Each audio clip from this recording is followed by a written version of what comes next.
Welcome everybody to another episode of Fantasy News. I'm your disheveled goblin host Daniel Green, and today we're going to be kicking it off with some Sanderson news. And that is because the deck building game for Mistborn officially had its limited pre-order launch, and in Sanderson fashion sell out almost instantly. Haha, for those of you who did not get in line like myself, you're gonna miss out like me. Except, actually no, there be hope yet, because the game will officially be widely available at retailers in November, as well as available at Dragonsteel Nexus later this year. That has been confirmed several times on Twitter from the sheer volume of people going, wait, I missed out! To be clear, this is the Mistborn deck building game from Brotherwise that is separate from the tabletop RPG for the Stormlight archive that was revealed to be for the actual wider cosmos. Sanderson may not have a major adaptation in the works right now, but he is putting his IP to work. And my one criticism of this would be, hey,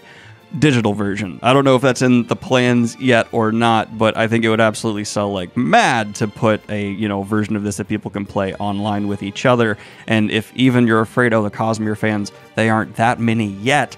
They are extremely organized though, and craving content. And I bet if you gave them a way to play each other in a deck building game online, that would go well. But I be just a fan, biased to try and get more things in the hands of fans. I don't know the market research for that, I just have a suspicion. But if you're thinking that's the end of the board game news, haha, I duped you. The reason I put the board game news at the beginning is for this second story I really wanted to talk about. And that is because 70 years after its initial conception, a board game from the mind of Kurt Vonnegut is actually available for you to purchase right now at a pretty dang reasonable price. And that is because Kurt Vonnegut's son found notes from his father and collaborated with a board game company to bring us General HQ. Pitched as before he was a successful author, Kurt Vonnegut was trying to look for other avenues of revenue for his family, and he developed and tried to sell this game to board game publishers but failed to gain any traction. After his successful authorial career took off, he stopped pushing it, but now his son has made his father's dream come true. At least that's the marketing story. My dumb, cynical ass aside though, Mark Vonnegut, his son, said, I was thrilled that they actually found the original rules and drawings and stuff. I think they're so precious. I mean, that's the thrill of the game. You can just sort of watch his mind at work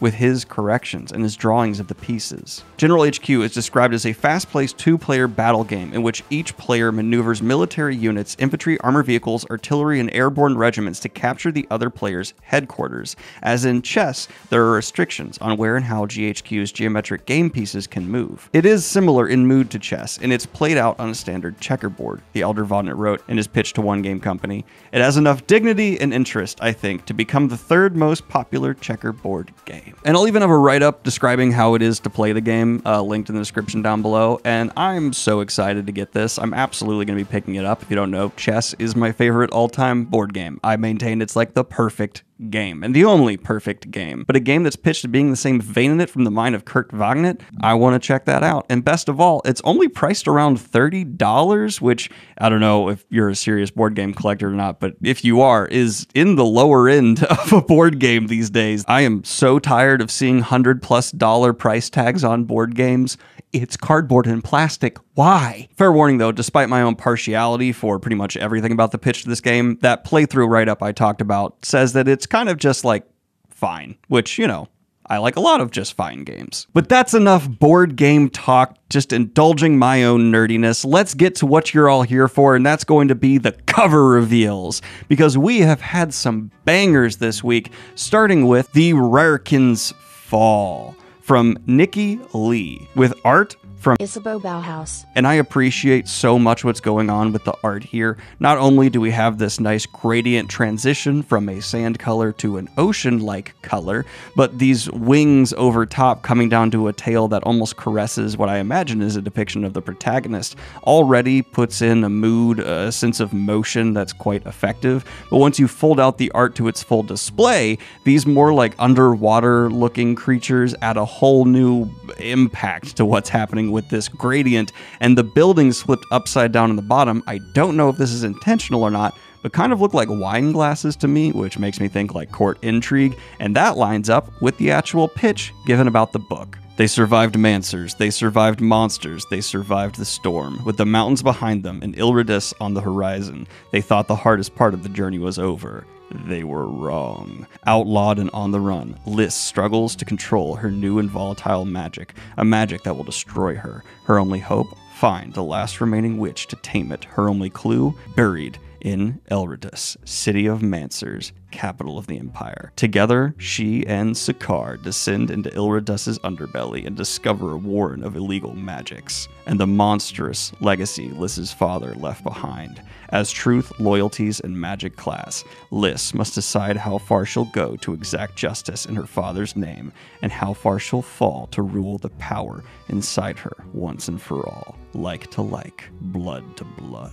Coming out October 16th, this is the second book in the Rarican trilogy. But this leads me to a cover I have quite a few critiques on, I'm sorry to say. It's coming from the Folio Society, and it's pitched as to celebrate the 175th year since Edgar Allan Poe's mysterious death. That's odd, more on that in a minute. To honor the master of the macabre, launching the hauntingly exclusive limited edition of Tales of Mystery and Imagination at 4 p.m. on October 31st. Dare to join? Folio Society, mini notes if you don't mind. First of all, if you're going to be releasing something for October, it is clearly October Halloween-y themed, as you are explicitly putting here. Please put it out well before October. There's a reason where we're launching our spooky shirt at the beginning of the month rather than the end. This is like the same logic and reason why you don't give someone Christmas decorations on Christmas Day. Second little point here, look at these little fingies. Second point, I agree, there are some questions around Edgar Allan Poe's death, but I'm going to use this as an excuse to speak on the matter because I lived in Richmond, right by the Edgar Allan Poe Museum, and they have a whole room dedicated to his death. Yes, he was found in a weird state and died in horrible condition. What exactly killed him is up for debate, though there's some good theories about like voting at the time or just the abundance of toxins found in his hair and blood, because they've done tests and oh my god, the litany was in Edgar Allan Poe. And so it, yes, is a bit of a mystery what killed him, but not that he died. I'm gonna put that out there. Why? Because the past is the worst. What killed Edgar Allan Poe? The past. And then finally, the actual art. My preference, if you're gonna do something a bit more in the Gothic style, is to be a bit more reserved with it. And this is kind of bombastic. A lot of reds, bones, hearts, eyes. It's doing too much. For me, the Gothic aesthetic works to the greatest extent when it lets less talk more. That being said, though, if this is your style, I'm sure this is going to be a great addition of a collection of Edgar Allan Poe stories, because it is the Folio Society, and when their taste lines up with yours, you kind of can't get better at that price range. But this takes me to the cover reveal I am most excited to get to, and that would be the cover reveal for Angie Kills a King by Evan Lycum, my podcast co-host. That's right, after getting signed to Tor, Evan Lycum is trusting me to do his cover reveal for Angie Kills a King, and I have critiques, I have positives to say. Let's get into it. First off, the initial,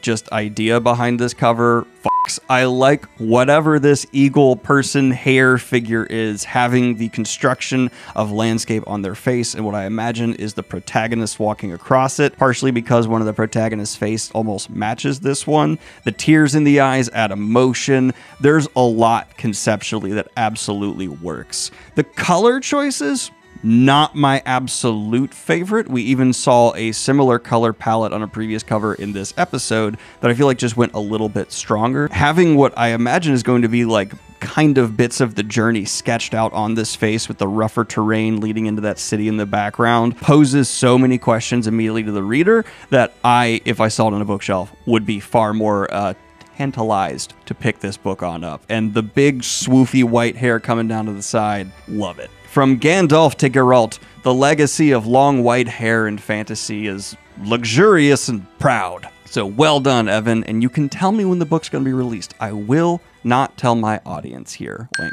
But in the final cover reveal we're going to be talking about today, we have one coming for the Hunger Games. Yes, the Suzanne Collins smash hit major IP is getting a new illustrated hardback edition, going to be released once again through Barnes & Nobles and Waterstones. And as much as I hate to say this, it's a reasonable price, again, at $30-ish by today's standards. The art by Nico Delort is probably my favorite part of this. I'm not necessarily going to pick it up because I'm just not that big of a fan of Hunger Games, though I respect it. But his art seems to be, yes, influenced by the adaptations, but doing its own thing at the same time, which is really, after a major successful adaptation, the most you can ask for a new illustrated edition, because, like, you know, it's almost impossible to find Lord of the Rings art that's not at least somewhat influenced by Peter Jackson's movies for like an obvious comparison. As much as I like to find Lord of the Rings stuff that came out before those films and compare it, this seems to be a solid choice for hardcore Hunger Games fans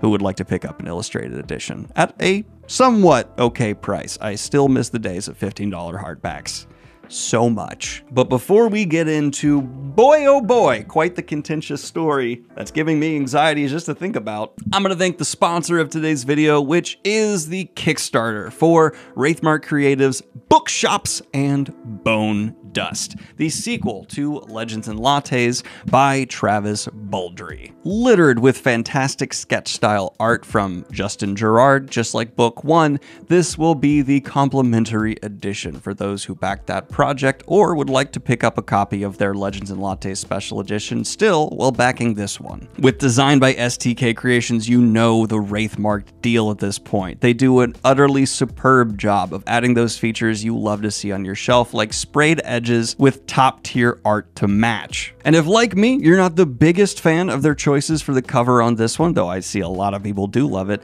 there is going to be a pull-it-off, that's right, second cover physically on the book as well, matching the sketch style inside. I mean, it's got a little owl pug. How can you not want to pick this bad boy up? And Wraithmark has been continually smashing it with their Kickstarters, with 3 of their stretch goals already met. So that means you're going to be getting higher quality paper, an additional sketch inside. And if you decide to get the pins, they get upgraded clasps. Thank you so much to Wraithmark Creative, Travis Baldree, and Bookshops and Bone Dust for sponsoring today's video. If you'd like to check this on out, of course, it's linked in the description down below, just like every story we cover here. And if you'd like to submit a story to see me cover next week, just join the Discord server and post it in the Fantasy News channel. Now, next news! With Season 3 of Rings of Power seemingly already going to be getting renewed, though this ties into that whole contract we saw when the show was first announced where they like have to do 5 seasons. What's going on there? I quite frankly just do not know at this point. But we have also gotten another article dropping from Variety that's made a bit of a splash online talking about toxic fandoms and how they affect the adaptations that we've been getting. Recently, actors and actresses involved with largely Disney adaptations have been getting more and more backlash online, specifically for being what some toxic fans consider to be the wrong race or sexual orientation. Of course, this has been an issue forever online, but recently it apparently has been getting worse, to the point where studios are having a harder and harder time ignoring the problem, previously having a philosophy of just amplifying the positive voices, but now sometimes just leaving their actors or producers, showrunners, whoever gets caught up in these hate storms out to dry and fend for themselves. This, of course, comes with the trend we're all familiar with of any episode featuring gay characters prominently getting organized review bombs from chronically online trolls. But that last part, chronically online, is a part of the problem, because these minority voices, undoubtedly within fandoms, are the loudest and tend to amplify each other with concerted effort. And note that, even in this article, a quote says, "The vast majority of any fandom are casual fans," says John Van Critters, VP of Star Trek brand development. "The number of people who live and die their franchises are very, very few. And then those who come after things that they espouse to love with venom are a really, really tiny subset of that already smaller subset of fandom. It's just much easier to see it now. I don't know that it's really that much broader than where things were in 1995. It's just that the bullhorn wasn't there." Completely agree. It's just that, in my opinion, those few toxic fans are really good at getting a reaction from people who aren't even truly necessarily fans to begin with. You'll see this on places like Reddit or Twitter, X all the time, where someone who has never said a word about a franchise suddenly is up in arms over a black person being cast. And I just want to use my small platform here to, as loud and fully with my chest as I can, say these people are incredibly stupid, do not actually represent the opinions of most fans, and if you find yourself getting caught up in their vitriol, stop and think critically, please, for just a few goddamn seconds. Because it's an easy answer, right? Why was the adaptation of the book I love not up to the standards I have? Wow, this person's saying it's because woke. Is that the reason? Well, that's an easy answer. Let's not think about this any further. Stop. What if I told you the solution ain't that simple and could actually be, consider this, multiple factors, but the biggest one we can still easily target and pinpoint. Writers' rooms have been being attacked for a long time, and granted, more people did become aware of this problem during the recent writer's strike, but just because that strike is over and largely had its victories succeed against AI does not mean your average writer room cause of the problem. But I'll promise you, it's a far bigger one than the answer of, oh, cause it's woke. Motherfucker, some of the most successful new franchises, critically acclaimed Oscar winners, Emmy winners of the last couple of decades have been woke as fuck. The problem comes from writers' rooms, in my opinion, mostly being turned into content farms. Let's get into what Jon Stewart said. For those of you who don't know, he recently had a show with Apple TV Plus that he ended up walking away from due to creative differences. And when speaking on that, he said, so now that Apple and Amazon, they go in and they go, writer's room. Wait, you've got 14 writers and they're with you from start to finish on the production. Well, it's important for the writers to be invested. And then also we're showing them how they're on the page, because it's different about the page to the screen. They've got to understand how that works and understand how we interact with the props. And they're like, they can have 3 weeks and it's got to be on Zoom. Yeah. And you can have 4 of them. They're changing us from an analog business to a digital business. Mm-hmm.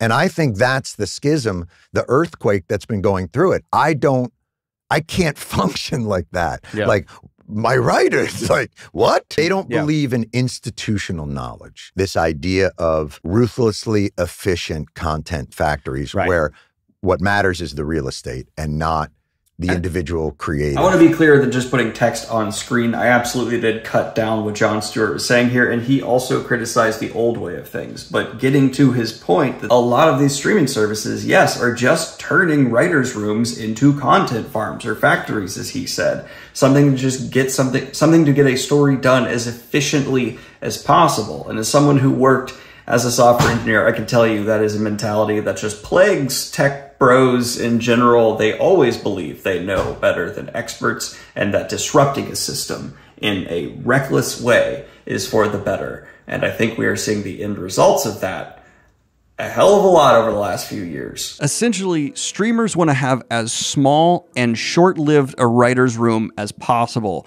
to cut down on how much they have to spend on that part of a production. Obviously, that's insane for like the longevity of a show, but to me, it feels like they're trying to curate every new product they put out to have a smash hit trailer and get good views on the first episode, and after that, whatever happens, it's fine. It's not about trying to craft a vision for an adaptation, a show of any kind, and instead, it's about slashing budgets, doing it as efficiently as you can to try and make a bigger wave than the competition made on launch. It seems stupidly obvious that this would not work. Being able to write something that you are proud of fully through and through is incredibly hard to do already with existing deadlines. It's a little bit easier when you have a team, but now those deadlines are being made shorter and those teams are being cut down on, not being rewarded as much for their work, oftentimes having to make the writers go get second jobs to then split their focus. And on top of that, they're having studio mandates come in to, yes, try and hit lazy checkboxes that everyone finds condescending and stupid. So tying this back into what I was saying, when you see a critic say something as dumb and lazy as this product was bad 'cause woke, layering in dog whistles with somewhat genuine criticism, maybe leave that creator's zone, because that takes such a lack of actual critical thought and is so obviously laden with political bend that it just immediately detracts from what any other good points they may have made in their review. And this is a huge contributing factor as to why I am pulling away from making reactionary, right after it aired reviews. It's just not conducive to my mental health because of the weirdos you get in the algorithm when you get pushed that way. I would rather sit on it for a year, maybe watch it multiple times, and plan out a longer form review that completely avoids the buzz strangeness you see so prevalent these days. Superfans can be great. I'm friends with many of them for all kinds of various franchises.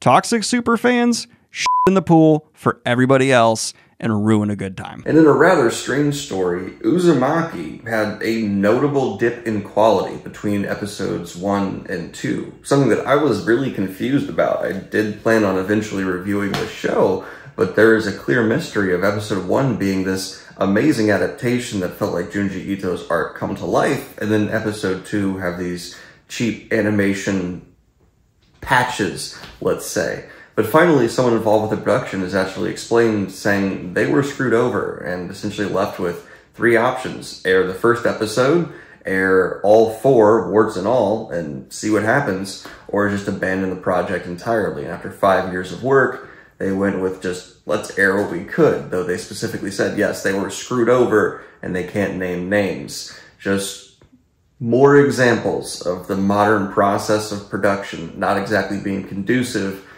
to an artist's work, and in this case when it comes to specifically the animation side of things. It's really disappointing, but let's just hope the remaining episodes are less egregious in their drop, though to the people who spent 5 years working on this credits, despite the drop in quality from episodes 1 to 2, it still seems to be a very true adaptation of Uzumaki, and I would recommend checking it out because I did enjoy episode 1 and 2 still, despite this slip. But all that weird tension of that last story, let's talk about the cool, badass adaptation news we got this week, because I'm super ecstatic to say that author we love to support here, R.F. Kuang, has gotten, yes, yet another of her stories optioned over in Hollywood. Not only has Babel and, yes, the Poppy War been taken on up, but now her rights for Yellowface have been picked up with already director Kieran Kusama attached. You may know Kieran from her work on The Invitation, Girl Fight, Yellow Jackets, The Outsider, The Man in the High Castle, and many other big budget shows she's directed episodes of, but I bet many of you will recognize her work from directing Jennifer's Body, a movie that YouTube critics I actually quite enjoy have slowly turned into a cult hit online with a passionate following. But switching to video game adaptations, we have also, to my delight, seen a sequel announced for one of my favorite horror video games of all time, Alien Isolation, to commemorate its 10-year anniversary. It came out 10 years ago. It came out 10 years. It came out while I was in college. Ah! That made me feel really bad. But getting back into the story, Creative Assembly released a statement saying, "To our fans around the world, it's hard to believe that it has been 10 years since we embarked on our journey with the release of Alien Isolation. When we started developing Alien Isolation, we had one guiding principle: to create a truly authentic experience that went back to the roots of the Alien franchise. A new story capturing the atmosphere and terror of the original 1979 movie masterpiece. It's been nothing short of incredible to witness your passion for the game over the years and see it reach so many players around the world. On the 10th anniversary, it seems only fitting to let you know that we have heard your distress calls loud and clear. Today, I'm delighted to confirm on behalf of our team that a sequel to Alien Isolation is in early development. We look forward to sharing more details with you when we're ready. Once again, thank you. Until next time." And hot damn, this is got me amped. For those of you who don't know, Alien Isolation made a lot of waves in the horror community upon its release because there was a technology around how the alien operated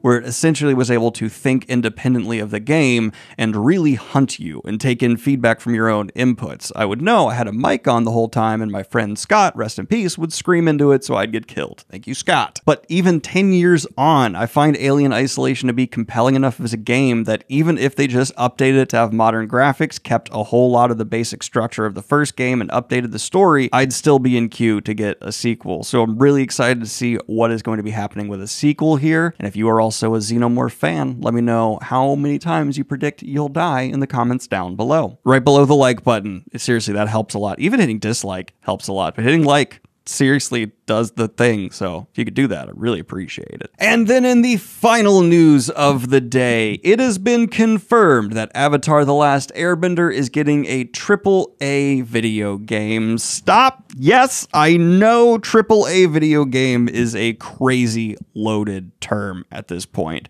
But this is coming to us from Saber Interactive, who have worked on many notable projects, including the recent hit Space Marines 2. And that's not the only major IP rights they've worked with to some success. They also have an Evil Dead game on their record and are currently working on a Jurassic Park video game. And I even recognize Insurgency Sandstorm and know that has a dedicated following, though I've never played it. So, with the history of video games in Avatar: The Last Airbender and just the IP abuse that's happened to an extent, I am skeptical. But Saber Interactive knows what the fuck they're doing, and I really hope they have the wherewithal to overcome any hurdles that come with the baggage of working with an IP and do justice to Avatar: The Last Airbender, which, let's all admit, has phenomenal potential if they actually committed to an incredible video game within it. My expectations, I'm going to put at a 5. I am just even. I'm going to stick even on this and hope what I see in the future can tick me up and not tick me down. I also would like to do some quick corrections from last week's fantasy news, because I got some details wrong around Red Sonja, which is actually going to be a part 2 released on Netflix, so my joke about it being preemptively canceled